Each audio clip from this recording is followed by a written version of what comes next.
Hey everybody, and welcome back. So this video is being done per request, and it basically wanted me to do a video on how did I get to where I am with model aviation, okay? And the thing about model aviation is it is so absolutely cool. And so let's get this rocket off the pad here, okay? So here are some of the paths of model aviation. First of all, it's got to be fun or you don't want to be in it. Okay? To me, sometimes the hardest part of being in model aviation is other people's personalities. That's the reason it took me a while to find a club I like or the group of friends I like, because sometimes, especially if you're a newbie, you'll go to a club and you will have the most fantastic group of people that are just awesome to be with. Other times you approach a club and there's these prima donna know-it-all jerks that just makes it so toxic you're like, I don't even want to be a part of model aviation. And please don't be that. It's an absolute blast. Once you master flying any type of model aircraft, it's so rewarding. Flying for me is awesome because if I nail the landing, or if it's a windy day and I nail the crosswind landing, if I design my own aircraft and fly it, that's super rewarding. If I build my own aircraft and fly it, that's super rewarding. But I want to talk about real quick all the different things, and this isn't everything. This is just what I could remember off the top of my mind tonight. So there's gliders, control line, rubber powered, free flight, drones, scale, helicopters, contraptions, which are things that I've built before. There's aerobatics, racing, competition, turbines, which are jets. Over 55 pounds, which I live in almost exclusively. Well, I've got a couple of smaller planes. There's speed, going fast. There's doing video, aerial video. There's making money. If you want to become Part 107 under the FAA, you can fly model aircraft for pay, but you got to take the test and you got to be a commercial drone pilot.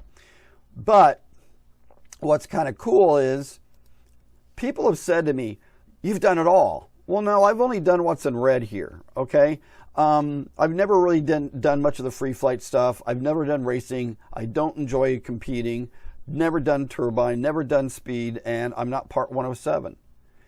But if you want to go back to kind of the beginning and you start to think about things, I have basically built things that were radio controlled 32 inches up to 197 inches. Now, I have built 257 but not flown the plane. This is only what I flew. But where did it all start for me? Believe it or not, when I was a kid, I really got into plastic models. And believe it or not, I still have these in my archives. I've not built these models. These were ones I took pictures of the other day for this video. But I started in plastic models, and I absolutely loved them. And then I got into these. I got into the little gliders, the rubber powered, and then I got into all the Cox 049 control line. I lived in this for many years. Honestly, I probably flew control line Cox type airplanes until I was 15 or 16 years old. I remember getting my license and throwing some airplanes in the trunk and going over to the local elementary school where we flew control line in a circle on their basketball court, the outdoor basketball court. But before I get too deep, I want to talk about my sponsor, RTL Fasteners. Fabulous people. They've got all kinds of the bolts and nuts and blind nuts and wood screws, metric, standard, anything you could think you want for your radio control project. Here's what's cool though. If you go there and you buy more than $50 in product and you use code DA30, you'll get 30% off the order. And that's pretty cool. So now let's talk about my very first radio control glider. And well, actually, the very first glider I had, I bought at a garage sale. And I had a Cox Sandway radio, and because I had built a Gentle 80, but I was nervous of flying it. So I was at a garage sale and found this glider, put my radio in it, and basically stood up on a hill in a cornfield and would throw the glider and watch it fly away from me, and I'd steer it. And I probably did that 10 billion times. No, I probably did that 50, 60 times and got used to it. Then I had my friend, my neighbor, he would stand up on that hill and throw it toward me, and I learned how to glide left and right. Then I found out there's a thing called a high start, which is a really big rubber band, and I took my Gentle 80 and we stretched the rubber band out like 40 yards probably, and it launched it, and from there on I was so hooked with radio control. It was incredible. And look, nowadays you got simulators, so it's not a hard thing to do. But if you were going to learn without a simulator, gliders teach you so much about energy management, landing the airplane. I think everybody should learn in gliders. But with the simulators now that you can fly on your computer, you really don't need it. But I'm digressing. My next airplane was a Eagle 2. Now, the wings weren't that short as a top picture, but that's the best picture I could find. And here's what's just absolutely obscene to me. This was one of the best trainers in the world. Nowadays, you just buy ARFs. And I'm not knocking an ARF. I think an ARF is awesome. But sometimes an ARF, I think, robs you of the ability to understand that if you want to become a builder. I think many of you out there could be incredible builders. But because there's not that many kits left anymore, nobody's using their hands to build an airplane. You buy an ARF. So to me, it's obscene that the only place you can find this trainer, at least I could, was on eBay. Okay? This was the greatest trainer I ever flew in the world. So keep in mind, I went from flying gliders to this, and I never crashed this learning how to fly. Now, here's one problem I had, though, and it made a lot of people upset until I conquered it. I taught myself to fly this on a baseball diamond at a middle school. So I flew my radio control airplane in a circle around me, just like a control line airplane, which was really silly. And when I joined a club, I would go really early in the morning when the sun first came up, and I stood in the middle of the club and flew in a circle, and people would come up and go, "What are you doing?" And I said, "I don't know how to turn right." And a couple of the club members said, "Look, we'll help you out." And I learned to do figure eights and ovals. Okay. And then from there on, I was set. And sorry if I sneeze, I got bad allergies, and I don't like to do teleprompters. I just like to kind of go for it in these videos. So if I sneeze, I apologize, but my allergies are killing me. My next airplane was a Sky Tiger, which was the low wing trainer that Carl Goldberg made. This had a semi-symmetrical wing. The other one had a flat bottom wing. So you could actually start to do some basic aerobatics with this. And I pile drive this right into China. I destroyed one of these and then bought another one and built it. When you fly radio control, no matter what, one day you're going to crash. Now, I've been on a good streak for the last 12 years because I pre-flight my planes. I don't do things dumb. Maybe it's because I'm getting older. I'm not quite, hey, y'all, watch this. But when you're learning to fly, there's a very high chance that you're going to do a dumb thumbs. But be honest when you do a dumb thumb. Don't just say, "Oh, I think my radio glitched." Isn't it kind of odd that so many radios glitch when people are turning from base to final? I keep feeling like saying, we need to call Futaba and JR and all these people and say, "Hey, why does my radio quit when I'm turning base to final?" Most of those are dumb thumb crashes. You're stalling it in the turn. Okay? My next airplanes, and this is where I went hog wild crazy, and I love these. There's a company called SIG. I don't even know if they're around anymore, but they had the Cougar, they had Cobra, King Cobra, and the Cougar 2. And I had all three of these planes, and these things flew, to me, like rocket ships. They were fast, aerobatic. I always put a little bit bigger engine in them than they recommended. But I had an absolute blast with these, okay? Now, keep in mind, we're talking about 3 years, maybe 4 years spanned from the moment I got my Eagle 2, which was powered with a Fox 35, I think it was. No, it was a Fox 40. The 35 was my control line. To flying these. There was about a 3-year period, maybe 4-year period. Now, from the gliders to flying Glow was probably 2 years. So now, with simulators, you can spend a whole winter flying simulators and get in a trainer and probably be out of the trainer in a month or two, getting into a semi-symmetrical low wing, and you probably by the end of the summer could be flying one of these. But back then, I just took it slow. Plus, I had no money. If I wrecked my airplane, I had to rebuild it. When I wrecked my Sky Tiger, luckily, I had a birthday come around and I could afford a new airframe. So, where did I go next? Well, I went crazy and went into the Byron's original planes. This was my Byron Sukhoi.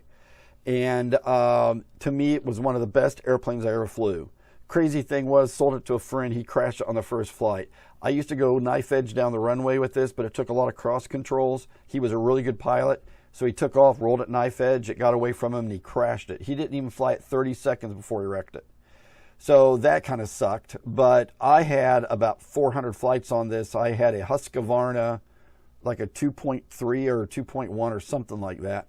This plane flew on rails. Now, it's hard to see in this picture, but behind my Sukhoi is a Byron Kristen Eagle. I absolutely loved it.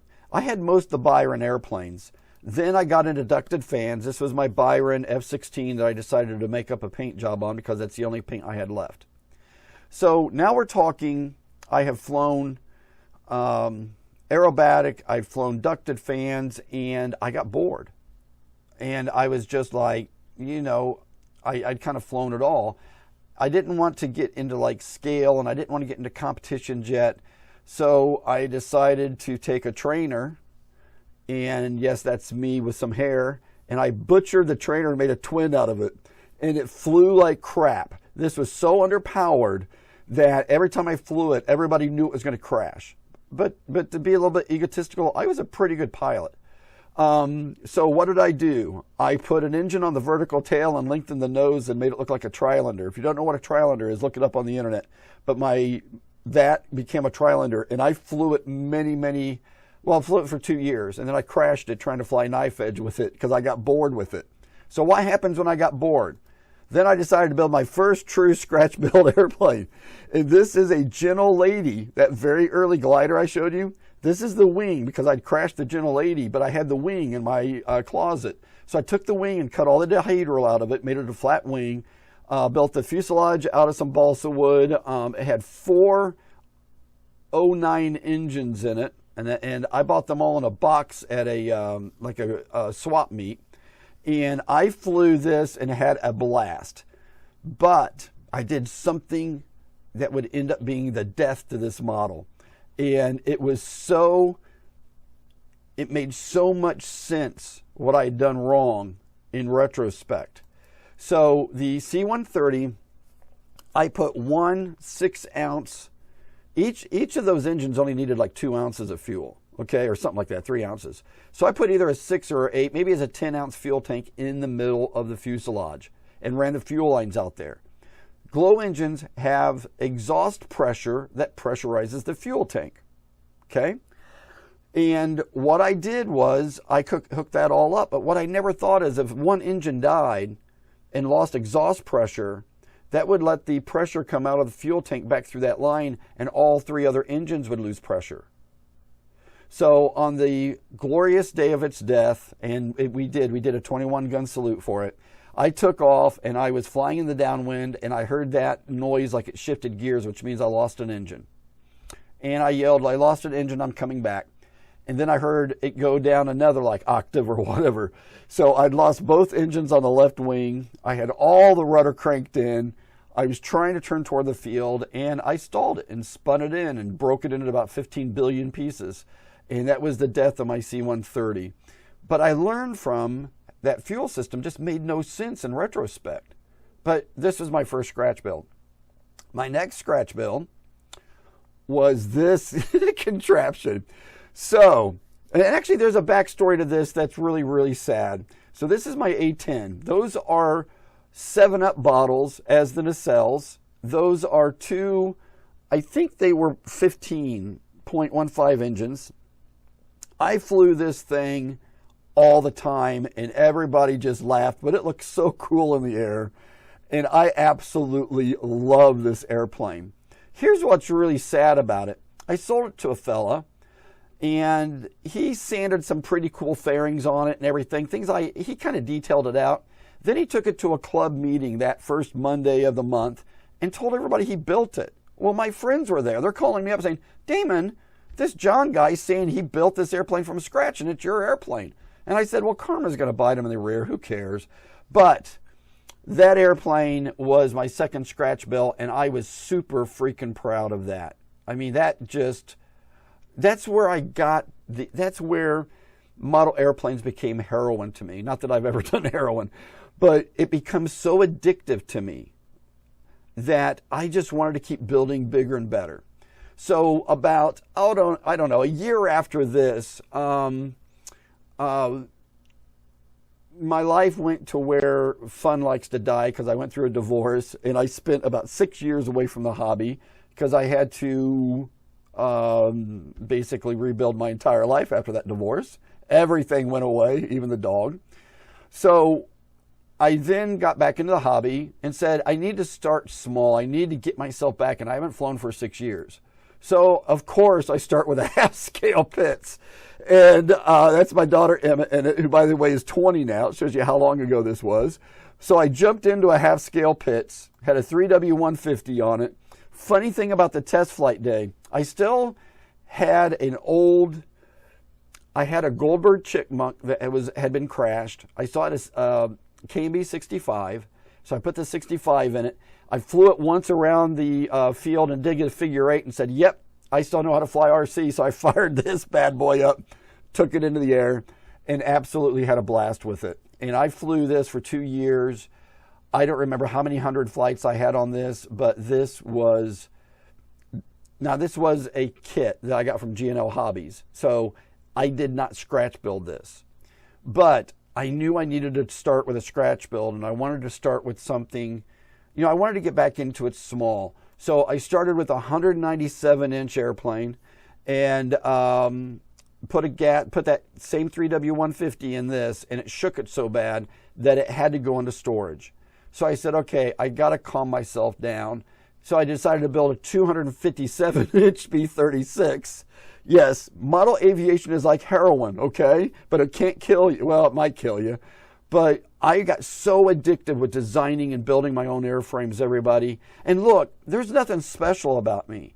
If you've got the drive and the money, you can build anything, okay? You just got to have the drive to want to learn CAD, to want to learn, how to make your own drawings. And I know that sounds like a tall order, but if I could learn it, anybody can learn it, okay? There's nothing special about me.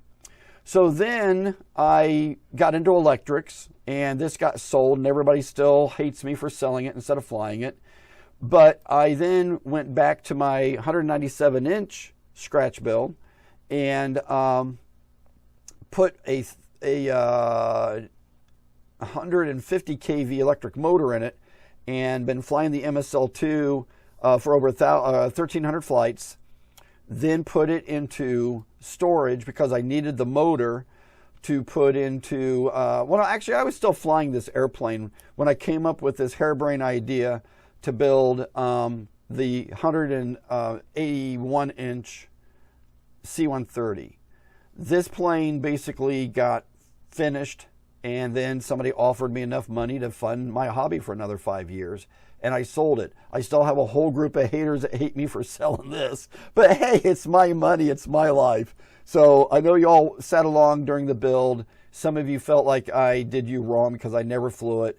But you got to understand that I do not have a lot of money to pay for my hobby. So by selling this, it funded my hobby for another 5 years. So then I took the motor out of the MSL1, that big plane, and put it in this. And this plane is the plane that I'm the most proud of anything I've ever designed. It flies perfect. It has the coolest wing. I've got 120-ish or 27-ish flights on it, 188-inch wing, and this is my baby right now. But a lot of people ask me, okay, well, what's next after this? What are you working on now? Well, if you're one of my ultralight fans, you know that I've been building an air bike, Part 103 ultralight, and it's about 60% done. I have to finish this first, okay? Many of my friends would always come to me and say, why in the world don't you build a real airplane? Well, model airplanes are real airplanes. They go like, oh, no, the ones you can fly around in. So I finally said, okay, I'm going to build me an ultralight. This has become a money pit, and that's one reason some of my model aviation slowed down. I had no idea how much money I was going to spend on building an ultralight. It's not astronomical, but for me it's astronomical. So what's going to happen once this is done? Well, I'm going to go back to the Frau Emmenstein. If you're not familiar with the Frau Emmenstein, it's a tractor pusher, 4-engine thing I made up in my brain. It has leading edge slats. It has spoilers. It's just an absolute 226-inch contraption. And once it's done, then it's either the Mosquito or the B-36 2.0. And the B-36 has basically, and I haven't shared this with a lot of people, it's basically been completely redesigned. Now, I'd say about 60% of it was redesigned of things that I learned from the first project, okay? So I don't know if it's going to be my 150-inch Mosquito or my 257, actually it's going to be 260 inches now, B-36. If I had to make a guess right now, the B-36 will come first because I never flew the first one. Fans feel cheated, and that's what I'm going to do. So in a nutshell, everybody, that's how I've gotten to where I am today in model aviation. I actually started with plastic model kits, went into the gliders that you threw, got into the Gillows rubber powered, walked myself through control line, got into RC gliders, then RC glow, then RC gas, and now I'm nothing but electric. And I'm not saying I won't ever get back into gas or glow. If I win the lottery, I'll get into turbine. But turbine is, if this is all heroin, turbine would be crack for me, okay? Or is crack heroin? See, I don't know anything about drugs, but all I know is that model aviation is so rewarding. It's so cool. It's so addictive. And the hardest thing for me about model aviation isn't the aviation part, it's the people part. There's a lot of nasty people out there that want to tell you you're doing it wrong. If you ever run into people like that, you can always reach out to me, because even if you build something that's a pile of crap, I'm going to tell you, let's fly it, send it, man. Let's see if that will fly, because that's part of the fun of this. You would be surprised how many times me and my friends have built something that we pretty much knew it would never fly and it would probably crash, but we had so much fun. Now, you always fly that away from the audience, okay? Don't do a test flight or something like that coming toward the pits. I mean, we've tied like 50-foot strings to our drones and put just a free flight glider on it and like drug it through the air to see what it would do. And some of the people, get mad at us. That's not the way you're supposed to do it. If you're not putting anybody in danger, if you're not endangering any people or, any animals, buildings, who cares? Who cares? Don't be a Karen. And I shouldn't say that because I've got friends named Karen and they look at me mean every time I say don't be a Karen. So that's it, everybody. This is the coolest, in my humble opinion, and I know I'm right, this is the coolest hobby that you can be in. I know there's people with bass boats and all that. There's only so many fish you can catch, but think of all the different airplanes we can build. So look, that's it, everybody. And I'm joking. Whatever your hobby is, rock on. Just don't let the haters slow you down. You would be surprised how many people sent me emails saying I've left the hobby because of people, not because of money, not because of their inability to fly, not because of their inability to build, but people. And that is just obscene. Okay? Rock on, everybody. Have an awesome day. Please like, share, subscribe. I'm trying to build my YouTube. Let the whole world know that Dag, the crazy guy who builds all kinds of insane RC stuff, is trying to share this with the world. Even those haters. And sometimes I get hate email, but I've never read them on these because I'm afraid somebody will come and kill my dog or something. Rock on, everybody. Take care and have a great night. See ya.